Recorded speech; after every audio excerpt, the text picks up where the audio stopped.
Hi guys, life அப்டேட்டில் இன்னைக்கு டே 11. So காலையிலே ஊர்லேருந்து கால் அர்ஜென்ட்டாக கிளம்பி ஊருக்கு வா அப்படின்னு சொல்லிட்டு காலையிலே பெங்களூரை விட்டு கிளம்பியாச்சு.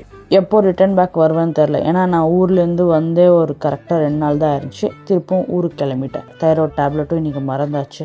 ரொம்ப பசியாக இருந்ததுனால ஒரு சமோசா வாங்கி சாப்பிட்டுட்டு அப்படியே கிளம்பிட்டேன். இதே இவ்வளோ நேரத்துக்கு நான் ஜாபில் இருந்திருந்தால் இவ்வளோ சீக்கிரமாக கிளம்பி இருக்கவும் முடியாது. இப்போது செகண்ட் தாட்டே இல்லாமல் டக்குன்னு கிளம்பிட்டேன். ட்ரெயின்லேருந்து இறங்கினதுமே டீ குடிக்கணும் போல் இருந்துச்சு. ஸோ டீயை குடிச்சு முடிச்சுட்டு அப்படியே பஸ் ஏறிட்டேன். நான் ஒரு 7 இயர்ஸாக ஒரு ப்ரொடக்ஷன் டீமில் வீடியோ எடிட்டராக ஒர்க் பண்ணியிருக்கேன். டிஜிட்டல் மார்க்கெட்டிங்கில் ஒர்க் பண்ணியிருக்கேன். என்னோட கமிட்மெண்ட் எல்லாம் இருக்கிற வரைக்கும் நான் ஒர்க் பண்ணிட்டு இருந்தேன். இப்போ எனக்குன்னு ஒரு கமிட்மெண்ட் எதுவும் இல்லை. ஸோ அதனால தான் நான் ஜாபை விட்டுட்டு எனக்கு என்ன பிடிச்சிருக்கோ கொஞ்ச நாள் அப்படி இருக்கலாம்னு சொல்லி ஜாபை குவிட் பண்ணது. வீட்டுக்கு வந்ததுமே சிக்கன், அதுக்கப்புறமா ஒரு ராகி தோசை சாப்பிட்டுட்டு வெளியே கிளம்பிட்டேன்.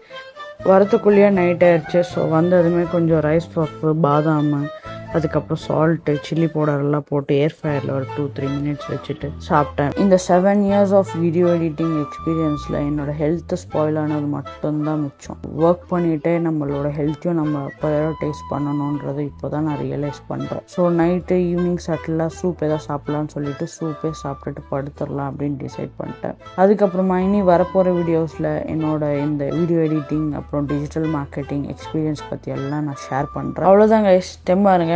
நாளைக்கு பார்க்கலாம். டாடா, பாய் பாய்.